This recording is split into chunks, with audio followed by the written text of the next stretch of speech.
Hello friends, मैं माधुरी श्रीवास और आप देख रहे हैं बायोलॉजी बाय माधुरी श्रीवास हिंदी माध्यम चैनल। ओके, इसके पहले हमने सेल्स के बारे में पढ़ा, सेल वॉल पढ़ा और हम सेल मेम्ब्रेन पढ़ लिए हैं। हमने सेल मेम्ब्रेन भी कवर कर लिया है। तो जो सेल मेम्ब्रेन का लास्ट पार्ट था फंक्शंस ऑफ सेल, तो आज हम इसे पढ़ेंगे। वैसे तो हमने सेल के बहुत से नॉर्मली फंक्शंस देखे कि वो कैसे प्रोटेक्ट करता है सेल को और सेल ऑर्गेनेल्स को, कैसे बाहर के इन्वायरमेंट को सेल को बाहर के इन्वायरमेंट से अलग करता है ना। तो इस तरह के बहुत से जो एग्जांपल है वो हमने इससे पिछले वीडियोस में देखा है। यदि आप मेरे नए व्यूवर हैं तो प्लीज़ उन पिछले वीडियोस को जाकर देख लीजिए ताकि आपको एक आइडिया हो जाए और आपको ये जो टॉपिक है वो समझ में आने लगे। तो चलिए फ्रेंड्स स्टार्ट करते हैं फंक्शन ऑफ सेल। इसको स्टार्ट करने से पहले मैं एक बात बता दूं, ये जो मैंने फंक्शंस लिख रखे हैं ये सारे इंपॉर्टेंट फंक्शन है किसके, सेल मेम्ब्रेन के, और अक्सर एग्जाम में पूछे जाते हैं। सो प्लीज फ्रेंड्स आप बहुत ध्यान से पढ़ें ताकि आपको एक बार में ये जो पॉइंट्स है वो समझ में आ जाए और उसको आप अपने शब्दों में सेंटेंस बनाकर लिख सकते हैं फिर। ओके, तो चलिए देखते हैं। फर्स्ट है ट्रांसपोर्ट अक्रॉस मेम्ब्रेन। ओके, अब ये जो इसमें जो सेल मेम्ब्रेन है, सेल मेम्ब्रेन में ये सारे काम कौन कर रहा है, प्रोटीन कर रहा है। ठीक है, ये प्रोटीन के फंक्शंस है। ओके,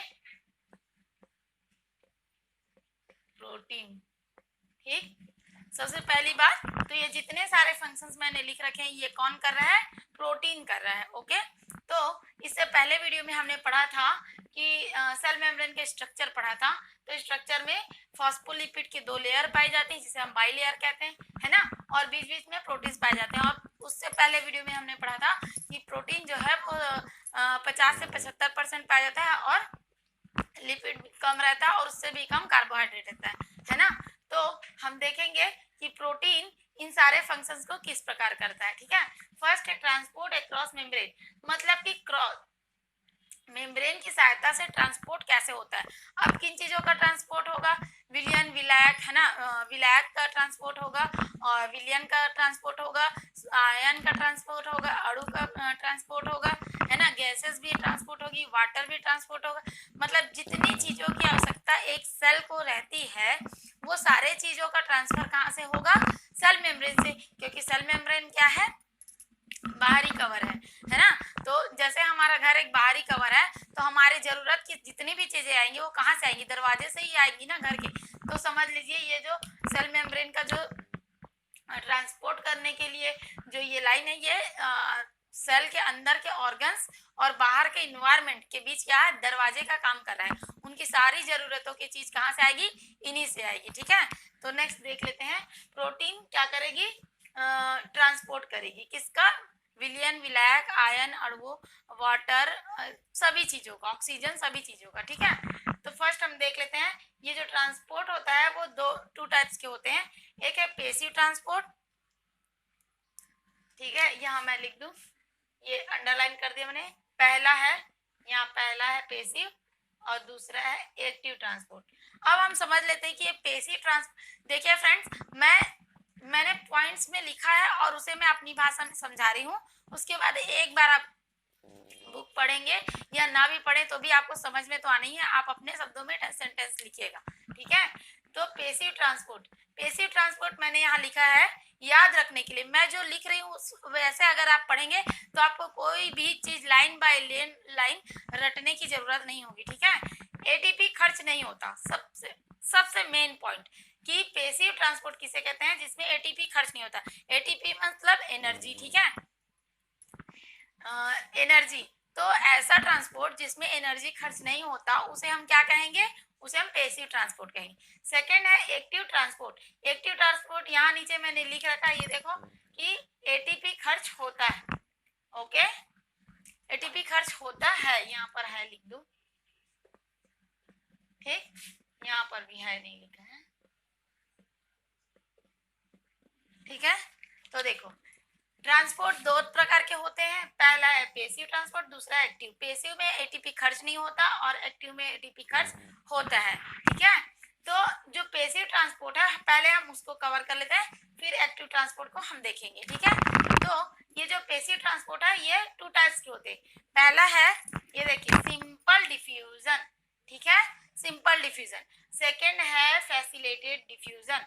तो सिंपल डिफ्यूजन जो होता है उसका मतलब क्या होता है, मतलब कि ऐसा डिफ्यूजन, ठीक है, जो आराम से हो जाए। सिंपल मतलब आराम से वाला काम, सिंपल यानी सरल, ठीक है, सरलता से हो जाए। देखते हैं, सरलता से हो जाए उस डिफ्यूजन को हम क्या कहेंगे, सिंपल। अब इसका एग्जांपल ले लेते हैं। एग्जांपल है ऑस्मोसिस। ऑस्मोसिस जो क्रिया है वो क्या है, सिंपल डिफ्यूजन की क्रिया होती है। ऑस्मोसिस क्या है, सिंपल डिफ्यूजन की क्रिया है। अब इस ऑस्मोसिस का हम एग्जांपल ले लेते हैं यहाँ डायग्राम के माध्यम से। ओके, ये देखिए यहाँ पर है सिंपल डिफ्यूजन, ये वाला, ये देखिए। ओके, ये सिंपल डिफ्यूजन है। यदि देखिए कोई भी आयन हो, कोई भी अणु हो, जैसे कि हम मान लेते हैं यहाँ पर ये कार्बन डाइऑक्साइड के अणु है। ओके, ये क्या है, कार्बन डाइऑक्साइड अणु। ये है प्लाज्मा मेम्ब्रेन, ये फास्फोलिपिड लेयर, और ये अंदर की साइड, ये प्लाज्मा मेम्ब्रेन के अंदर की साइड, और ये यहाँ लिख दिया मैंने बाहर की साइड। ओके, और ये देखिए ये ब्लड वेसल्स है। अब बताइए ये जो CO2 है, ये CO2, यहाँ पर CO2 के अणु पड़े हुए हैं अंदर की ओर। अब सेल्स जो है वो सांस लेंगी, सांस तो लेंगी ना, सेल्स रिस्पिरेशन तो करेंगी तभी तो जीवित रहेंगी। तो जब सेल्स सांस लेते हैं तो उनके द्वारा CO2 भी रिलीज होगा, तो उनको वो बाहर निकालेंगे, रिलीज करने का काम करेंगे। तो CO2 को वो अंदर से बाहर निकाल रहे हैं, तो किस क्रिया के द्वारा, ऑस्मोसिस की क्रिया के द्वारा बाहर निकाल रहे हैं। ठीक है, तो ये CO2 क्या होता है, स्मॉल होता है, मतलब छोटे अणु है, छोटे कण है, नॉन पोलर होता है, ठीक है, और नॉन आयनिक भी होता है। ओके, तो ये जो CO2 है वो एकदम आराम से, देखो एकदम आराम से ऐसे ऐसे ऐसे ऐसे ऐसे ऐसे करते हुए क्या करेंगे, बाहर निकल जाएंगे। और बाहर, यहाँ से बाहर जाने के बाद वो किस में चले जाएंगे, यहाँ वेसल्स में, ठीक है, वेसल्स में, हमारे ब्लड वेसल्स में जाएंगे, क्योंकि ब्लड वेसल्स के अंदर RBC होता है, वही तो ऑक्सीजन को लाता है और फिर से कोशिकाओं, ऑक्सीजन को लाता है, कोशिकाओं को देता है, और कोशिकाओं से कार्बन डाइऑक्साइड लेकर कहाँ जाता है, क्रिया, ये आराम से प्लाज्मा मेम्ब्रेन को क्रॉस करके बाहर जाने की जो क्रिया है उसे हम क्या कहेंगे, सिंपल डिफ्यूजन। और ये जो क्रिया है ये ऑस्मोसिस के थ्रू हो रही है। ऑस्मोसिस वही क्रिया है जो सरलता से चीजों को बाहर कर दे, अंदर से बाहर सरलता से कर दे, वो ऑस्मोसिस है। और ये ऑस्मोसिस किसके अंतर्गत आती है, सिंपल डिफ्यूजन के अंतर्गत आती है। ठीक है, अब नेक्स्ट देख लेते हैं हम फैसिलिटेटेड डिफ्यूजन। तो फैसिलिटेटेड डिफ्यूजन जो होता है वो 2 टाइप्स के होते हैं। ठीक है, ये हो गया, देखिए चैनल डिफ्यूजन, चैनल प्रोटीन, और ये कैरियर। देखिए यहाँ पर मैंने प्रोटीन इस लिखा क्योंकि ये जो क्रिया है, ये जितने सारे डिफ्यूजन, ये ट्रांसपोर्ट की क्रिया उसको कौन कर रहा है, प्रोटीन कर रहा है। ठीक है, इसलिए मैंने यहाँ पर प्रोटीन लिखा। तो ये फैसिलिटेटेड डिफ्यूजन जो होता है वो 2 प्रकार से पूरा होता है, एक तो चैनल के द्वारा, चैनल की क्रिया के द्वारा, और एक तो कैरियर की क्रिया के द्वारा। तो आइए देखते हैं हम चैनल प्रोटीन। ठीक है, देखिए चैनल प्रोटीन, ये मैंने लिखा है चैनल प्रोटीन। अब ये देखिए ये जो है, ये क्या है, ये लेयर है, फॉस्फोलिपिड की 2 लेयर है। ठीक है, ये फॉस्फोलिपिड की दो लेयर है, ये प्लाज्मा मेम्ब्रेन है, ये अंदर साइड है और ये बाहर साइड।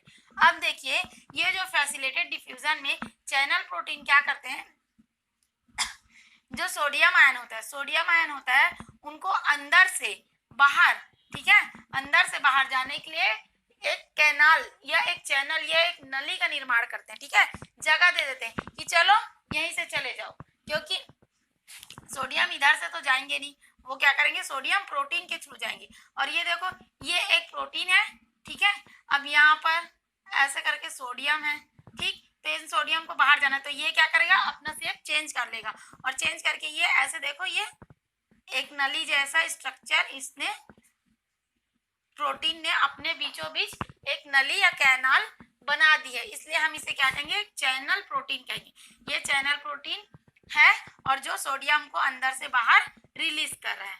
ठीक है, तो ये जो चैनल प्रोटीन है ये फैसिलिटेटेड डिफ्यूजन का पहला पार्ट है। फैसिलिटेटेड डिफ्यूजन 2 पार्ट होते हैं, चैनल और कैरियर। तो ये चैनल प्रोटीन है जिसमें सोडियम आयंस को क्या कर रहा है, ये प्रोटीन अपने बीच से एक नली बनाकर जगह दे रहा है और ऊपर बाहर पहुंचा दे रहा है उसके द्वारा। ठीक है, तो हम ऐसे ही याद रख सकते हैं, जो चैनल प्रोटीन है वो क्या है, बीच में से चैनल बना रहा है, नली बना रहा है, एक नहर बना रहा है, समझिए।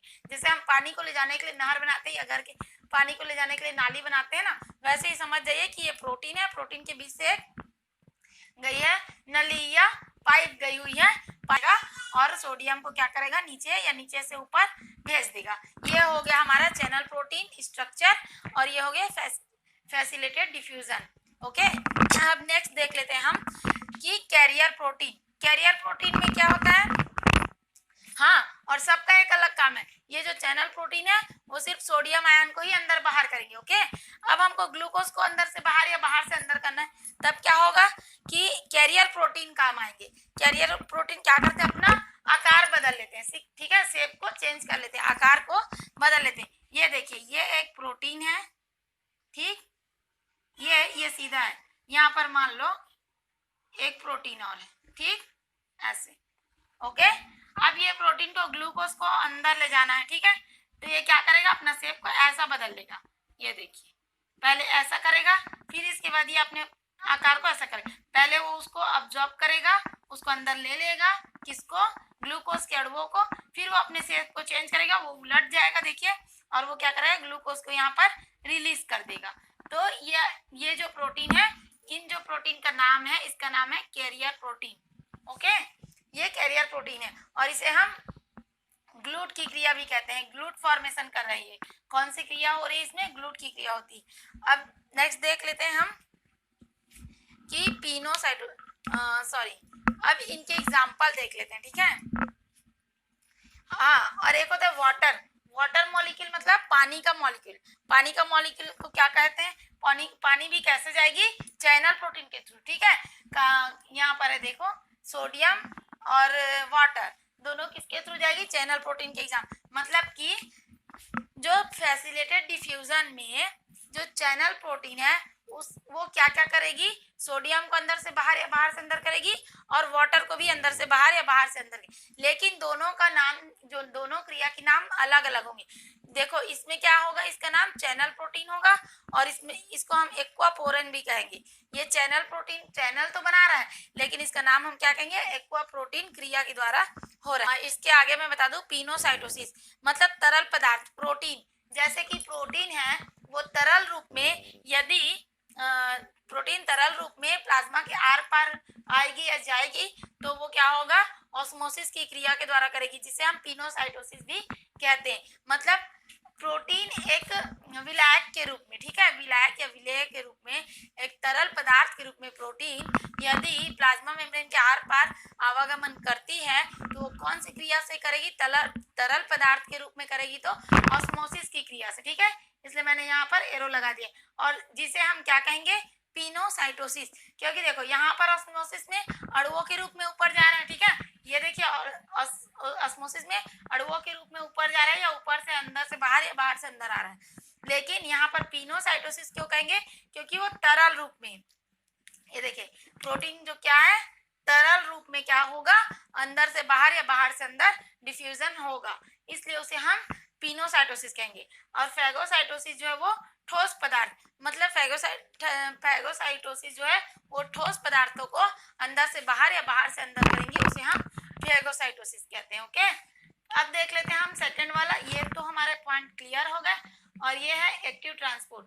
इसमें एटीपी खर्च होता है, ठीक है, मैंने कहा एटीपी खर्च होता है। अब बताइए, हम लोग देखते हैं कि लिफ्ट जो होती है वो हमेशा हर जगह पे क्या होती है, लिफ्ट क्या होती है, फ्री रहती है ना, कभी हमको लिफ्ट में चढ़ने के लिए पैसा नहीं लगता। बट मैं कहूँ कि यहाँ पर मान लीजिए कि लिफ्ट ऐसा है जहां आपको ऊपर से नीचे आने के लिए और नीचे से ऊपर जाने के लिए पैसा देना पड़े, किसको, लिफ्ट के बगल में जो गार्ड खड़ा है उसको, ठीक है। तो एक लिफ्ट है, लिफ्ट क्या करता है, हमें नीचे के फ्लोर से ऊपर ले जाता है और ऊपर वाले के फ्लोर से नीचे लाता है, ठीक है ना। तो मान लीजिए कि उस लिफ्ट में ऊपर भी और नीचे भी दोनों जगह क्या खड़े हुए हैं, गार्ड खड़े हुए हैं, ठीक है, या एक जगह, मान लो एक जगह गार्ड खड़े हुए हैं। लेकिन आप यदि ऊपर से नीचे जा रहे तो भी उसको पैसे देकर नीचे उतरोगे, और नीचे से ऊपर जाओगे तो भी पैसे देकर जाओगे, ठीक है।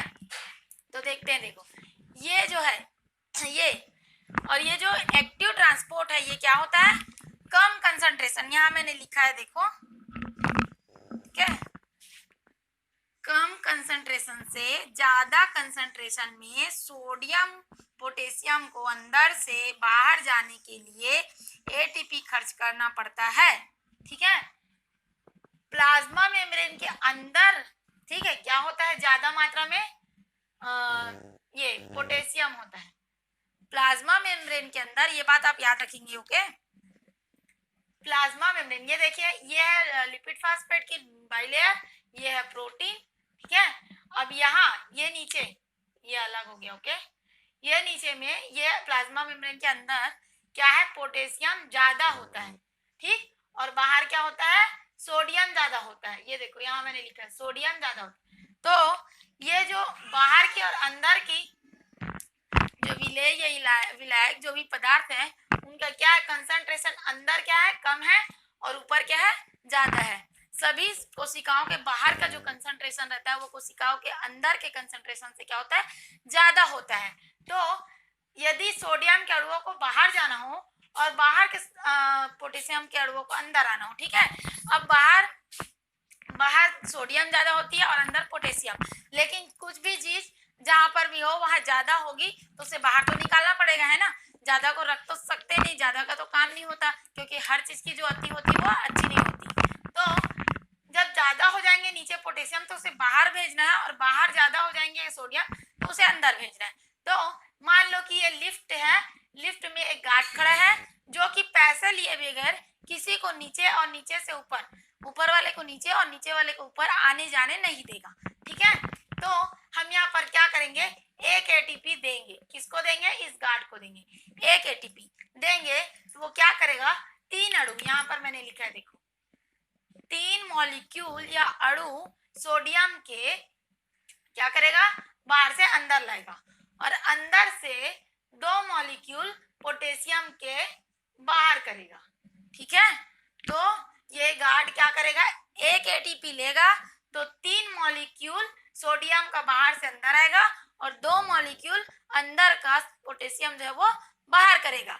तो ये लिफ्ट का जो गार्ड है वो क्या करेगा, एक एटीपी लेगा। मतलब यहाँ पर डिफ्यूजन के लिए हमें क्या लग रहा है, एनर्जी लग रहा है या पैसे खर्च करने पड़ रहा है। ठीक है, मैंने यहाँ कह दिया पैसे की जगह एटीपी। ठीक है, एटीपी को पैसे ही मान लीजिए। जो एक्टिव ट्रांसपोर्ट है उसमें हमें पैसे खर्च करने पड़ते हैं, जो पैसिव ट्रांसपोर्ट है उसमें हमें पैसे खर्च नहीं करने पड़ते। तो इसमें एटीपी खर्च नहीं हो रहा है और इसमें एटीपी खर्च हो रहा है। ठीक है, तो कम कंसंट्रेशन से ज्यादा कंसंट्रेशन में अणुओं को जाने के लिए क्या लगेगा, तो एटीपी लगेगा। तो ये क्या हो गया, एक्टिव ट्रांसपोर्ट की क्रिया हो गई, जिसे कि हम सोडियम पोटेशियम पंप भी कहते हैं। क्यों, क्योंकि ये जो गार्ड है ना, ये सिर्फ सोडियम और पोटेशियम को ही आने जाने देगा पैसे लेकर, और किसी के लिए अलाउ नहीं होता। ये पंप क्या करता है, सिर्फ सोडियम और पोटेशियम को ही आने जाने देता है। ठीक, इसीलिए इसका नाम है सोडियम पोटेशियम पंप। इसको सोडियम पोटेशियम पंप भी कहते हैं। ओके, आई होप फ्रेंड्स कि मैं ये जो फंक्शन ऑफ सेल मेम्ब्रेन है वो आपको समझा पाई हूँ। तो प्लीज यदि आपको मेरा वीडियो पसंद आया हो तो लाइक, सब्सक्राइब और शेयर करें। और सब्सक्राइब करने से ये होगा, सब्सक्राइब बिल्कुल फ्री है, और सब्सक्राइब करने से आपको मेरी आने वाली वीडियो की नोटिफिकेशन मिलती रहेगी। Okay, thank you very much.